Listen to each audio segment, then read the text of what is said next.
Hi அஸ்ஸலாமு அலைக்கும் everyone. இன்னைக்கு வந்து வெள்ளிக்கிழமைனாலே நம்ம வீட்டில் விசேஷம் தாங்க. சும்மா ஒரு அழகான டம் பிரியாணி ஒன்று போட்டுட்டு, அப்புறம் வந்துட்டு கோழி டால்ச்சா ஒன்று செஞ்சாச்சு. ஏன்னா இங்கே டம் பிரியாணி போட்டால் எங்கள் வீட்டில் ரொம்ப பிரியர்கள் இருக்காங்க.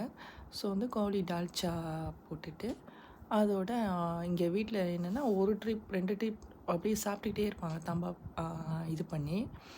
அதனால வந்துட்டு எல்லாருக்குமே பிடிச்ச மாதிரியே வெள்ளிக்கிழமை அன்றைக்கி ஸ்பெஷலாக செஞ்சாச்சு. ஸோ இந்த வெள்ளிக்கிழமை வந்துட்டு ரொம்ப ஸ்பெஷலான வெள்ளிக்கிழமைன்னு சொல்லலாம். அல்லாஹ்க்கு அல்ஹம்துலில்லா தான் சொல்லணும். ரொம்ப நன்றி. அப்புறம் பால் கொழுக்காட்டை என் மகன் செஞ்சு கேட்டுக்கிட்டே இருந்தார். அவர் ஸ்கூலில் பையன்க சாப்பிட்டாங்க அப்படின்ட்டு, ஃப்ரெண்ட்ஸ்லாம் சாப்பிட்டாங்கன்னு. ஸோ அதை செஞ்சு வச்சாச்சு. செஞ்சு வச்சு அவரே உருட்டி உருட்டி சின்னதாக கொடுத்துட்டாரு. ஸோ ஆன்லைனில் வந்துட்டு நான் ப்ரௌனிஸ் ஆர்டர் பண்ணியிருந்தேன். எப்படி இருக்குது டெஸ்ட் பண்ணி பார்ப்போம் அப்படின்ட்டு. ஸோ மேலெல்லாம் நல்லா ஜூஸியான சாக்லேட்ஸு அதெல்லாம் நல்லா சாஃப்டாக நல்லா இருந்துச்சு. ஸோ அதையும் வெட்டி சாப்பிட்டாச்சு. ஸோ இன்றைக்கி உள்ள வெள்ளிக்கிழமை நல்லா அழகா அல்ஹம்துலில்லாவாக போச்சு.